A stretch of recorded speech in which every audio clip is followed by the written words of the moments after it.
આપ જોઈ રહ્યા છો ગુજરાતની number 1 news channel news 18 Gujarati. આપણું ગુજરાત સાથે હું છું સિદ્ધાર્થ ધોકિયા। મહત્વના સમાચારથી કરીએ શરૂઆત। ગુજરાતીઓ હવે ગરમીથી શેકાવા નહીં, વરસાદમાં ભીંજાવા થઈ જજો તૈયાર। 4 જૂન સુધીમાં આવી રહી છે મેઘ સવારી। તડકામાં શેકાવા નહીં, વરસાદમાં ભીંજાવા રહો તૈયાર। ગુજરાતમાં આવી રહી છે મેઘ સવારી। 4 જૂન સુધીમાં કડાકા ભડાકા સાથે પડશે વરસાદ। અંબાલાલ પટેલની ટાઢક આપતી આગાહી। ગુજરાતમાં છેલ્લા 15 દિવસથી ગરમી અકળાવી રહી છે।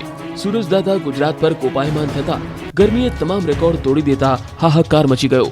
ગરમીથી લોકો તોબા પોકારી ઉઠ્યા છે। હવે સૂરજદાદા ખમૈયા કરો તેવી લોકો બે હાથ જોડી પ્રાર્થના કરી રહ્યા છે। ત્યારે લોકો માટે રાહતના સમાચાર આવ્યા છે। હવે બહુ દિવસો ગરમીમાં બફાવું નહીં પડે। ગરમીના તરખાટની ઊંધી ગણતરી શરૂ થઈ ગઈ છે। હવે ભીંજાવા થઈ જજો તૈયાર। રેનકોટ અને છત્રી કાઢી રાખજો, કેમ કે હવામાન નિષ્ણાત અંબાલાલ પટેલે લોકોને ટાઢક આપતી આગાહી કરી છે। હવામાન શાસ્ત્રી અંબાલાલ પટેલે રાજ્યમાં પ્રી મોન્સૂન એક્ટિવિટીની આગાહી કરી છે, જે હવે જૂનના પહેલા સપ્તાહથી શરૂ થઈ જશે। અંબાલાલ પટેલે કહ્યું કે 4 જૂન સુધીમાં સમગ્ર રાજ્યમાં વરસાદનું આગમન થઈ શકે છે। જૂનના પહેલા સપ્તાહમાં દક્ષિણ ગુજરાતમાં વલસાડ અને ડાંગ સહિતના વિસ્તારોમાં પ્રી મોન્સૂન એક્ટિવિટી હેઠળ વરસાદ થઈ શકે છે। મધ્ય ગુજરાતના ભાગોમાં વરસાદની સંભાવના છે, જેમાં આણંદ, વડોદરા, નડિયાદ સહિતના વિસ્તારમાં વરસાદ આવી શકે છે। ધંધુકા, ભાવનગર અને દક્ષિણ સૌરાષ્ટ્રના ભાગોમાં વરસાદ પડી શકે છે। અમદાવાદ, ગાંધીનગરમાં પ્રી મોન્સૂન એક્ટિવિટીની અસર થઈ શકે છે, તો પંચમહાલના ભાગો અને સાબરકાંઠાના ભાગોમાં પ્રી મોન્સૂન એક્ટિવિટી હેઠળ વરસાદ થઈ શકે છે। રોહિણી નક્ષત્રમાં પાછલા ભાગોમાં વરસાદ થવાથી ચોમાસું સારું રહેશે। સવા મહિના પછી સારો વરસાદ રાજ્યમાં રહેશે। રાજ્યના ઘણા ભાગોમાં આંધી મંત્રો સાથે પ્રી મોન્સૂન એક્ટિવિટીનો વરસાદ થવાની શક્યતા છે।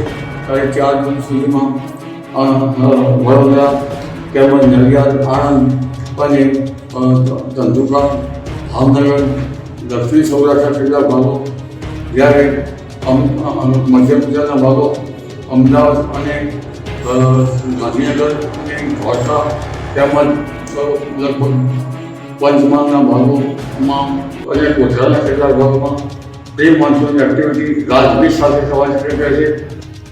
ગુજરાતીઓને કાળઝાળ ગરમીથી મળશે છુટકારો। 25 થી 30 કિલોમીટર સુધીની ઝડપે ફૂંકાશે પવન। ગુજરાતમાં 15 દિવસથી કાળઝાળ ગરમી પડી રહી હતી। ગરમી હવે જીવલેણ બની ગઈ છે। ગરમીએ એવો હાહાકાર મચાવ્યો છે કે લોકો હવે સૂરજ દેવને પ્રાર્થના કરી રહ્યા છે કે ઓછા તપો દાદા। ત્યારે ગરમીથી શેકાતા ગુજરાતવાસીઓ માટે રાહતના સમાચાર આવ્યા છે। હવે ગરમીના અંતિમ દિવસો ચાલી રહ્યા છે। રાજ્યમાં તાપમાનનો તરખાટ ઓછો થશે। હવામાન વિભાગે આગાહી કરી છે કે ગુજરાતના તાપમાનમાં ઘટાડો થશે। 2 થી 3 ડિગ્રી સુધી તાપમાન ઘટશે। મંગળવારે અમદાવાદમાં 45.2 ડિગ્રી તો ગાંધીનગરમાં 44.5 ડિગ્રી તાપમાન નોંધાયું હતું અને હવામાન વિભાગના મતે 24 કલાક સુધી બંને શહેરોમાં 44 ડિગ્રી સુધી તાપમાન રહી શકે છે, તો કાંઠાના ભાગોમાં ઉકળાટભર્યું વાતાવરણ રહી શકે। ગુજરાતમાં 25 થી 30 કિલોમીટર સુધીની ઝડપે પવન ફૂંકાશે। 3 દિવસ સુધી ગુજરાતમાં ફૂંકાશે પવન। પવનની દિશા બદલાતા ગરમીમાં રાહત મળશે। સાથે જ આગામી 5 દિવસ માછીમારોને દરિયો ન ખેડવા સૂચના આપી છે। હાલ દરિયામાં ડીપ સ્ટીપ પ્રેશર ગ્રેડિયન્ટ બનતા દરિયામાં પવનની ગતિવિધિ વધી છે। દરિયા માટે હવામાન વિભાગે યલો એલર્ટ જાહેર કર્યું છે। આ વર્ષે દેશમાં 106% વરસાદ થવાની શક્યતા છે। ગુજરાતમાં પણ સામાન્ય કરતાં વધુ વરસાદ થશે। मैक्सिमम टेम्परेचर 2 से 3 डिग्री सेल्सियस का ग्रेजुअल फॉल होगा। और विंड की डायरेक्शन की बात करेंगे तो लैंड रीजन पे गुजरात के लैंड रीजन पे जो विंड प्रेवेल करेगी वो westerly to south westerly wind prevail करेगी। अन्य समाचार पर नजर करिए। सूरतना ओलपाडમાં ડમ્પર ચાલકે બાઇક ચાલકને મારી ટક્કર। જુઓ દ્રશ્ય। સુરતના ઓલપાડના કરમલા કોસમ રોડ પર ડમ્પર ચાલક બેફામ બન્યો। ડમ્પર ચાલકનો વિડીયો સામે આવ્યો। અકસ્માતનો લાઈવ વિડીયો સોશિયલ મીડિયામાં વાયરલ થયો। ડમ્પર ચાલકે રોડ પર બેફામ વાહન ચલાવતા અનેક વાહનોને અડફેટે લેવાની કોશિશ કરી। કોસમ ગામ પાસે ડમ્પર ચાલકે રોડની સાઈડમાં ઉભેલ બાઇક ચાલકને ટક્કર મારી હતી, જે બાદ લોકોએ ડમ્પરને અટકાવી ચાલકને મેથી પાક ચખાડ્યો હતો। ડમ્પર ચાલક નશામાં હોવાનું લોકોનું માનવું છે। ડમ્પરની પાછળ આવતા એક કાર ચાલકે ડમ્પરનો વિડીયો બનાવ્યો હતો। દ્રશ્યોમાં જોઈ શકાય છે કે ડમ્પર ચાલક રોડ પર બેફામ ચલાવી રહ્યો છે, જાણે પોતાના નામે રોડ કરી દીધો હોય તે રીતે હંકારી વાહન ચાલકોને મોત દેખાડ્યું। પહેલા તો 2 કાર ચાલકોને કચડવાનો પ્રયાસ કર્યો, બાદમાં એક બાઇક ચાલકને ટક્કર મારી। હાજર અન્ય વ્યક્તિએ બાઇક ચાલકને ખેંચી લેતા બાઇક ચાલકનો થયો આબાદ બચાવ। કાળઝાળ ગરમીમાં મહેસાણામાં પાનના ગલ્લે અચાનક યુવક ઢળી પડ્યો। છેલ્લા 10 દિવસથી સૂર્ય દેવતાએ પોતાનો પ્રકોપ બતાવતા સમગ્ર ગુજરાત રાજ્યમાં વસતા લોકો ત્રાહિમામ પોકારી ઉઠ્યા છે। એટલી હદે ગરમી પડી રહી છે કે છેલ્લા કેટલાક વર્ષોના રેકોર્ડ આ ગરમીએ તોડી નાખ્યા છે। ત્યારે કેટલાક લોકોને માથે ગરમી ચડી જતા મોતને ભેટ્યા। તો કેટલાક લોકો હોસ્પિટલમાં દાખલ થવાનો વારો આવ્યો. ત્યારે કડી શહેરમાં પાન પાર્લરની દુકાને એક યુવાનને ગરમી લાગી જતા યુવાન ઢળી પડ્યો હતો. દ્રશ્યમાં જોઈ શકાય છે કે એક પરપ્રાંતીય યુવક પોતાનું બાઇક લઈને આવે છે અને દુકાનદાર પાસે પાણીની બોટલ માંગે છે. જ્યાં દુકાનદાર પાણીની બોટલ યુવકને આપવા જાય છે ત્યારે જ યુવક અચાનક બેભાન થઈને જમીન પર પટકાય છે. સદનસીબે તેને કોઈ ઈજા થઈ ન હતી.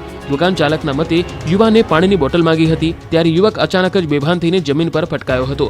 પટકાતાની સાથે જ આસપાસના લોકો દોડી આવ્યા હતા તેમજ તેના ઉપર પાણી છાંટતા તે હોશમાં આવ્યો હતો. 15 થી 20 મિનિટ બાદ તેની તબિયત ઠીક થઈ જતા તે પોતે નીકળી ગયો હતો. ગોંડલ સિવિલ હોસ્પિટલમાં દર્દીને લઈને આવેલું બાઇક ઇમરજન્સી રૂમમાં ઘૂસ્યું. 3 ઇડિયટ મૂવી જે હતું તેના સીન જોવા મળ્યા. રિયલ લાઈફની સ્ટોરી રિયલ લાઈફમાં જોવા મળી. ફિલ્મ 3 ઇડિયટ્સના એક સીન જેવો બનાવ ગોંડલમાં બન્યો હતો. એક શખ્સે ગોંડલ સિવિલ હોસ્પિટલની ઇમરજન્સી સારવારના રૂમ સુધી બાઇક ચડાવી દીધું હતું. 3 ઇડિયટ્સ મૂવીના એક સીન જેવો આ વિડીયો, જેમાં આમિર ખાન હોસ્પિટલની અંદર દર્દીને લઈને બાઇક સાથે ચડી આવે છે. એવી રીતે આ શખ્સ બાઇક પર પાછળ એક વ્યક્તિને બેસાડીને સારવાર માટે ઇમરજન્સી રૂમ સુધી બાઇક લઈ આવે છે. દર્દીને સ્ટ્રેચરમાં લઈ જવાના બદલે બાઇક જ ઇમરજન્સી વિભાગમાં ચડાવી દેવાયું હતું. તો બાઇક ચાલક દર્દી સાથે ઇમરજન્સી વિભાગમાં પહોંચતા હોસ્પિટલ સ્ટાફ અને અન્ય દર્દીઓના પણ આશ્ચર્યમાં મુકાતા જોવા મળ્યા. હોસ્પિટલ તંત્રના મતે અજાણ્યા બાઇક ચાલક સાથે રમેશભાઈ તેજાભાઈ પરમાર નામના દર્દીને લવાયો હતો. બાઇક ચાલકે બાઇક ઇમરજન્સી વિભાગમાં ચડાવતા સ્ટાફના જીવ તાળવે ચોંટ્યા હતા. રમેશ તેજાભાઈ પરમાર નામનો વ્યક્તિ હતો જે નશામાં હોવાનું જાણવા મળ્યું છે. જોકે બાઇક ચાલકે બાઇક કેમ ઇમરજન્સી રૂમ સુધી ચડાવ્યું એ હજુ સુધી એક સવાલ છે. રાજકોટ આગકાંડના વધુ 2 આરોપી પકડાયા. રાજકોટ આગકાંડમાં એક બાદ એક આરોપી પકડાઈ રહ્યા છે. ત્યારે રાજકોટ અગ્નિકાંડ કેસમાં વધુ એક આરોપીની ધરપકડ થઈ છે. આબુ રોડમાં છુપાયેલો આરોપી ધવલ ઠક્કર દબોચાયો. બનાસકાંઠા પોલીસે ધવલને આબુ રોડથી દબોચ્યો. આબુ રોડની બજારમાં સંબંધીને ત્યાં સંતાયો હતો ધવલ. મૂળ પાલનપુરનો રહેવાસી છે આરોપી ધવલ ઠક્કર. તો પોલીસે વેલ્ડિંગ કરનારની ધરપકડ કરી છે. મહેશ રાઠોડ નામના શખ્સની પોલીસે કરી છે અટકાયત. મહેશ રાઠોડ ગઈકાલે પકડાયેલા આરોપી રાહુલ રાઠોડનો છે કાકા.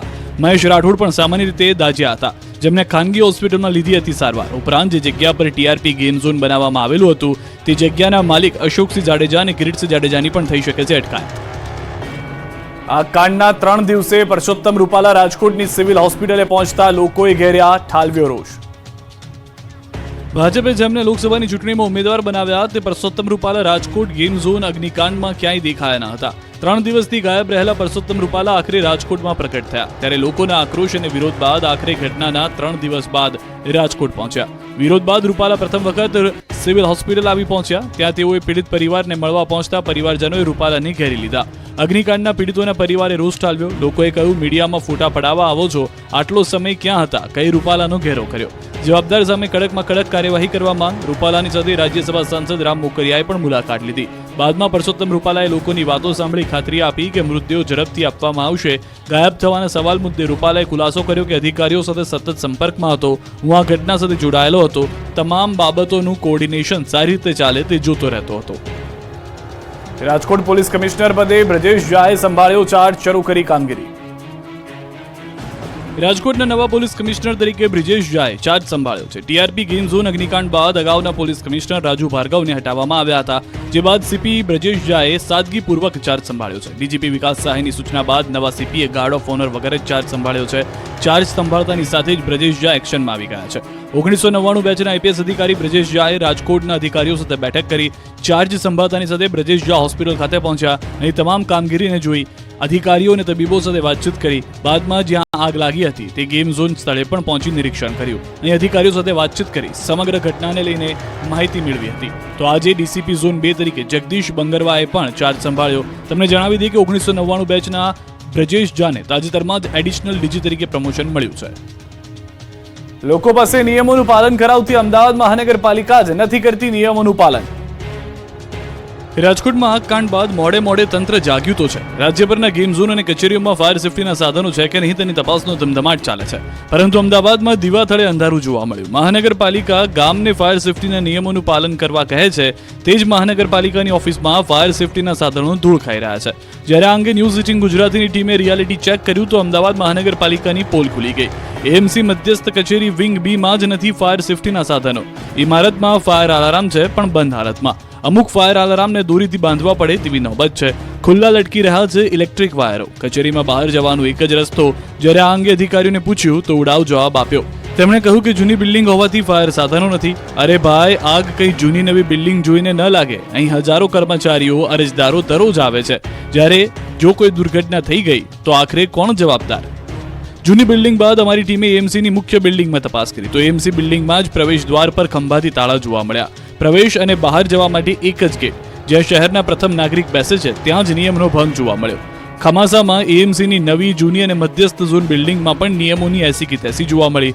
6 માળની આ બિલ્ડિંગમાં ફાયર સાધનો છે, પણ ઉપયોગ કઈ રીતે કરવો તે હજુ સુધી એએમસીના સત્તાધીશો સમજી શક્યા નથી. રાજકોટમાં આગ કાંડ બાદ પણ નથી સુધર્યું તંત્ર. અમદાવાદ જિલ્લા પંચાયતમાં ફાયર સેફટીના ધાંધિયા. જો તમારે અમદાવાદ જિલ્લા પંચાયતની ઓફિસમાં જવાનું હોય તો સંભાળીને જજો, કેમ કે રાજકોટમાં આગ કાંડ પણ તંત્ર સુધર્યું નથી. અમદાવાદ જિલ્લા પંચાયતમાં ફાયર સેફટીના નામે કંઈ જ ન હતું. જ્યારે ન્યૂઝ 18 ગુજરાતીની ટીમે અહીં રિયાલિટી ચેક કરવા પહોંચી તો ચોંકાવનારા દ્રશ્યો સામે આવ્યા. અહીં અમદાવાદ જિલ્લા પંચાયતમાં ફાયર સેફટીમાં ધાંધિયા જોવા મળ્યા. ફાયરની બોટલો તો લગાવી છે, પણ ધૂળ ખાઈ રહી છે. ફાયર બોટલ, ફાયર બોક્સ ઠેર ઠેર તૂટેલા જોવા મળ્યા. પ્રવેશ અને બહાર લાગેલી ફાયર સિસ્ટમ પણ તૂટેલી હાલતમાં છે. ફાયર બોટલોમાં પણ તારીખ વીતી ગઈ હતી. 7 માળના બિલ્ડિંગમાં એક પણ માળે ફાયરના સાધનો ચાલતા ન હતા. એટલું જ નહીં, ફાયર બોટલ પાસે જોવા મળી રહ્યા છે ખુલ્લા વાયરો. કેટલીક ફાયરની બોટલ ક્યારે રિફિલ કરી છે તેનો પણ બોટલ પર નથી ઉલ્લેખ. સુવિધા વિના ફાયરની બોટલો રસ્તામાં પડી હોય તેમ 3જા માળે મળ્યું હતું જોવા. જાણે જિલ્લા પંચાયતમાં માત્ર સમ ખાવા પૂરતી મૂકી હોય ફાયર સુવિધા, તેવો ઘાટ ઘડાયો.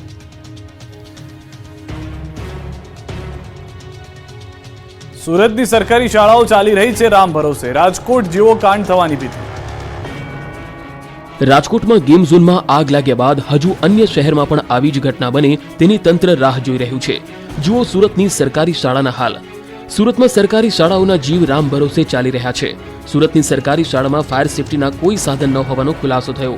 એટલું જ નહીં, ફાયર સેફટીની એનઓસી પણ ન હોવાનું ખુલ્યું છે. સુરત મ્યુનિસિપલની શિક્ષણ સમિતિએ અનેક શાળાઓમાં ફાયર સેફટી ન હોવાનો સ્વીકાર કર્યો છે.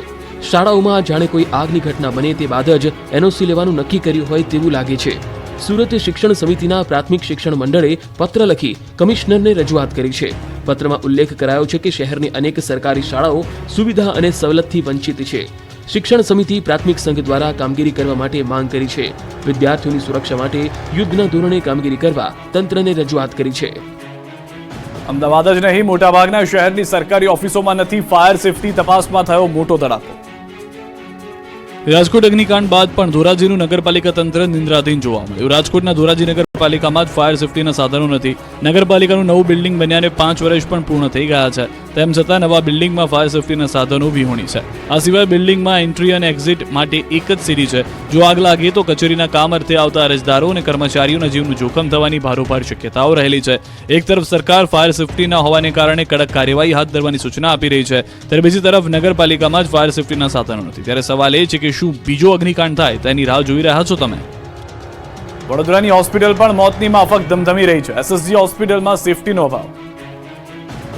વડોદરામાં સયાજી હોસ્પિટલના સત્તાધીશોની ફાયર સેફટીને લઈને ગંભીર બેદરકારી સામે આવી છે. સયાજી હોસ્પિટલના ફાયર ઓફિસર જે બિલ્ડિંગમાં બેસે છે ત્યાં જ ફાયર સેફટી નથી. હોસ્પિટલના સુપ્રિન્ટેન્ડન્ટ રંજન અય્યર, આરએમઓ દેવશી હેલૈયાની ઓફિસ બહાર લાગેલા ફાયર સેફટીના સાધનો એક્સપાયરી ડેટના જોવા મળ્યા. જ્યારે માર્ચ મહિનામાં જ બોટલ અને ફાયર બોલ એક્સપાયર થઈ ગયા હતા, તેને હજુ સુધી રિફિલ નથી કરાયા. આ ગંભીર બેદરકારીના પગલે સયાજી હોસ્પિટલ સત્તાધીશો પર અનેક સવાલો ઉઠી રહ્યા છે. જ્યારે ન્યૂઝ 18 આ બાબતે સવાલ પૂછ્યા ત્યારે મોટાભાગના કામગીરી પૂર્ણ થઈ ગઈ છે, પણ હજી અમુક ક્ષતિના લીધે ફાયર એનઓસી નથી આપી રહ્યું હોય તેવું જણાવવામાં આવ્યું. એનઓસી અને ફાયર સેફટીની કામગીરી ટૂંક સમયમાં પૂર્ણ કરવામાં આવશે તેવો દાવો કરાયો. જામનગર જૂનાગઢની સરકારી કચેરીઓમાં ફાયર સેફટીના અભાવનો પર્દાફાશ. જામનગરના સેવા સદનમાં ફાયર સેફટીની ગંભીર બેદરકારી સામે આવી. ફાયર સેફટીના સાધનો ધૂળ ખાતા નજરે પડ્યા. સેવા સદન 4માં 10થી વધુ સરકારી કચેરીઓ આવેલી છે, જેમાં નગરની વહીવટી વિભાગની કચેરીમાં એક્સપાયરી ડેટવાળા ફાયર સેફટીના સિલિન્ડર જોવા મળ્યા, જેમાં પરમેનન્ટ ફાયર સેફટીના સાધનો પણ ઉપયોગમાં ન લઈ શકાય તેવી હાલત જોવા મળી છે. બંગારની વચ્ચે ફાયર સેફટીના સાધનો કાટ લાગેલી હાલતમાં ધૂળ ખાતા જોવા મળ્યા. જૂનાગઢની સરકારી કચેરીઓમાં જ ખાટલે મોટી ખોટ જોવા મળતી અહીંની પરિસ્થિતિ જોવા મળી છે. અનેક સરકારી કચેરીઓમાં ફાયરની બોટલો માત્ર શોભાના ગાંઠિયા સમાન જેવી જોવા મળી હતી, તો અમુક કચેરીમાં ફાયરની બોટલો એક્સપાયર થયેલી નજરે પડી, તો અમુક વિભાગમાં રિફિલિંગ કરેલી બોટલો જોવા મળી હતી. કચ્છના લખપતમાં પીવાના પાણીને લઈને થઈ લૂંટફાટ. જુઓ ખતરનાક દ્રશ્યો. એક બેડા પાણી માટે લૂંટફાટ થતી હોય એવા દ્રશ્યો છે કચ્છના લખપતના ગામડા. નળ ત્યાં જળના મોટા મોટા દાવાઓ આ દ્રશ્યો પોકળ સાબિત કરે છે, કેમ કે સૂર્યદેવ સોળે કળાએ અને વર્ષા વરસાવી રહ્યા છે. માનવજાત, પશુધન, વન્યજીવો તથા પશુ પક્ષીઓ સૂર્યદાદાના પ્રકોપનો માર ઝીલી રહ્યા છે. આવા આકરા ઉનાળામાં 1.5 લાખથી પણ વધારેની સંખ્યા ધરાવતા લખપત તાલુકાના લોકો એક બેડું પાણી માટે તડફડી રહ્યા છે. ખાણોટ, સામરા, ચકરાઈ, છિલ્લાવાંડ, ભેખડા સહિતના ગામોમાં લોકોને પીવાનું પાણી પૂરતું મળતું નથી. 42 ડિગ્રી ગરમીમાં અહીંની મહિલાઓ 2 કિલોમીટર ચાલી તળાવના તળિયે પડેલું પાણી ભરી પરિવારની પ્યાસ બુઝાવે છે તેવી હાલત છે. અહીં નળમાં તો પાણી આવતું નથી, ટેન્કરથી પાણી આપવામાં આવે છે. જ્યારે ટેન્કર પાણી આપવા આવે ત્યારે મહિલાઓથી લઈને બાળકો બધા ટેન્કરને ઘેરી પડે છે અને જાણે ટેન્કર પાસે કીડિયારું ઉભરાયું હોય તેવા દ્રશ્યો સર્જાય છે. લોકો ટેન્કર પર ચડી પાણીની લૂંટફાટ મચાવે છે. જ્યારે ભેખડા ગામમાં એક નાગરિકનું અવસાન થતાં દફન વિધિ માટે પાણીની જરૂર ઊભી થઈ હતી. ત્યારે પાંદરું વીજ મથકના અધિકારીઓને જાણ કરતા તેઓએ ટેન્કરના બદલે અગ્નિશમન દળનું વાહન મોકલ્યું હતું. ગામના લોકોએ ફાયર બ્રિગેડના વાહનમાંથી પાણી ભર્યું હતું. અહીંના લોકો ટેન્કરના પાણીના સહારે છે.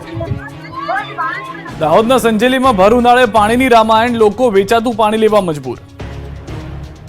દાહોદના સંજેલીમાં ભર ઉનાળે પાણીની પારાયણ સામે આવી રહી છે. અહીં પંચાયતની બેદરકારીના કારણે લોકો વેચાતું પાણી લેવા માટે મજબૂર બન્યા છે. ત્યારે પાણી માટે પણ વલખા મારી રહી છે. અહીં ટેન્કરથી પાણી વિતરણ કરવામાં આવે છે. કડકડતી ગરમી અને ભર ઉનાળે ગ્રામજનો પાણીની કલાકો સુધી રાહ જુએ છે. સંજેલી પંચાયત તંત્ર પ્રાથમિક સુવિધા આપવાને બદલે દુવિધા આપતું હોય તેવું જોવા મળી રહ્યું છે. સંજેલી નગર 6877 જેટલી વસ્તી વચ્ચે માત્ર એક ટેન્કર જ પાણી આવતા લોકો રીતસરના ઝઘડે છે. જ્યારે ટેન્કર આવે ત્યારે બેડા યુદ્ધ થાય, પાણી માટે પડાપડી થાય. સંજેલી નગરમાં જલ સે નળ યોજનામાં લાખો રૂપિયા ખર્ચ કરાયા છતાં પણ યોજના ફારસરૂપ બની છે. ધારાસભ્યની ગ્રાન્ટમાંથી ફાળવેલ ટેન્કરો પણ ગાયબ છે કે પછી ભાડે ફરે છે. ત્યારે દુકાનોમાં ફિલ્ટર પાણી વેચાતું લેવાનો વારો આવ્યો છે. ત્યારે વહેલી તકે તંત્ર દ્વારા ટેન્કરો મૂકી ગ્રામજનોને પાણી પહોંચાડે તેવી માંગ ઉઠી છે. સુરેન્દ્રનગરમાં પાણીની પારાયણથી મહિલાઓ કંટાળી, મામલતદાર કચેરીએ ધરણા પ્રદર્શન. સુરેન્દ્રનગરમાં પાણીની પારાયણને લઈને થયું બેડા યુદ્ધ. સુરેન્દ્રનગરમાં 46 ડિગ્રી ગરમીના કારણે હાહાકાર મચી ગયો છે. ત્યારે કાળઝાળ ગરમીમાં 3થી વધુ ગામના લોકોને પાણી માટે વલખા મારવા પડી રહ્યા છે. સુરેન્દ્રનગરમાં 3 ગામોમાં ભર ઉનાળે પાણીની સમસ્યા સર્જાતા મહિલાઓમાં રોષ ફેલાયો. ચુડા તાલુકાના 3 ગામોમાં પીવાના પાણીની તંગીથી ગ્રામજનોમાં ભારે આક્રોશ જોવા મળ્યો, જેથી ગ્રામજનોએ એકત્ર થઈ મામલતદાર કચેરીએ ખાલી બેડા સાથે ધરણા પ્રદર્શન કર્યું. મોરવાડ ગામમાં 70 વર્ષથી પાણીની સમસ્યા હોવાનો ગ્રામજનોએ આરોપ લગાવ્યો. જ્યાં સુધી પાણીનો પ્રશ્ન હલ નહીં થાય ત્યાં સુધી ધરણા કરવાની ગ્રામજનોએ ચીમકી ઉચ્ચારી.